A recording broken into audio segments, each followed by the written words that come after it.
ตอนนี้ก็มาฮอดแล้วเนาะวันนี้เนาะก็เราสิเอาตู้ลงเนาะโป้นะตี้ยกโปกเขาทักทายกล้องเลยตี้ทักทาย FC ดิตี้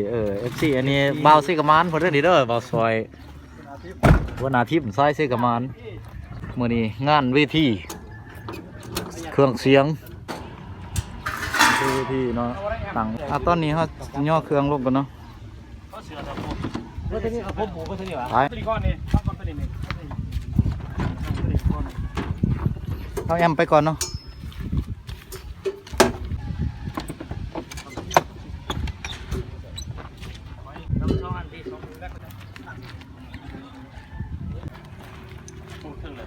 เขาก็เคยเขาตังกอกนะมันก็จะตีห้าแล้วไปตีพื้นแล้วไปตูดไป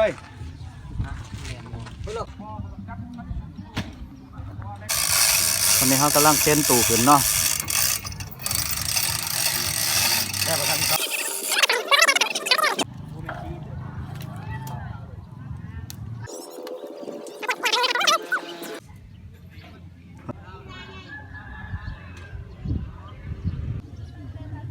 ตอนนี้ก็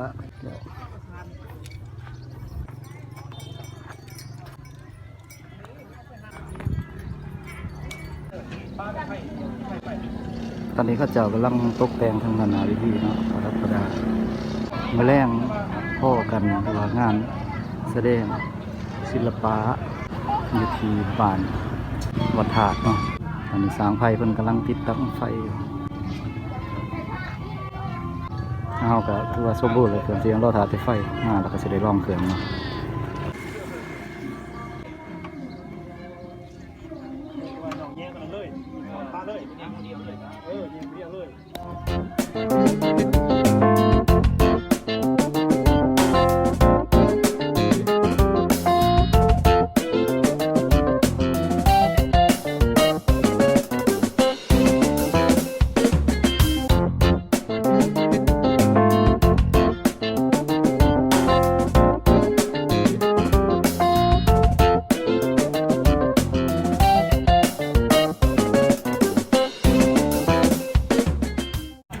แต่ก็สร้างเถาะ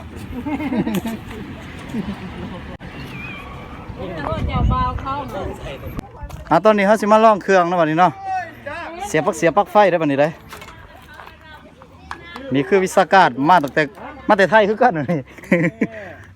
สร้างตู้ก็มาแต่ไทยวิศาการก็มาแต่ไทยปรับเครื่องไทยสั่งไทยสวรรค์ โมเมนต์ไทยบ้านนะใส่มิก8เซอร์แนลซาวคาร์ซาวเบสโอ้ยซาวคาร์มันของจีนซาวเบส CA 2 ตัว3,600ตัวหนึ่ง2,200 1 ตัว X10 1 ตัว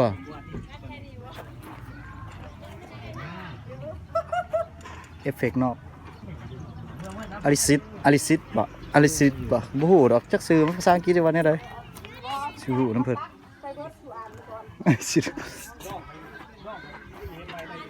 สายสีเหลืองแบบเดียวกับผ้ากับจั่วเลยใส่แจ็ค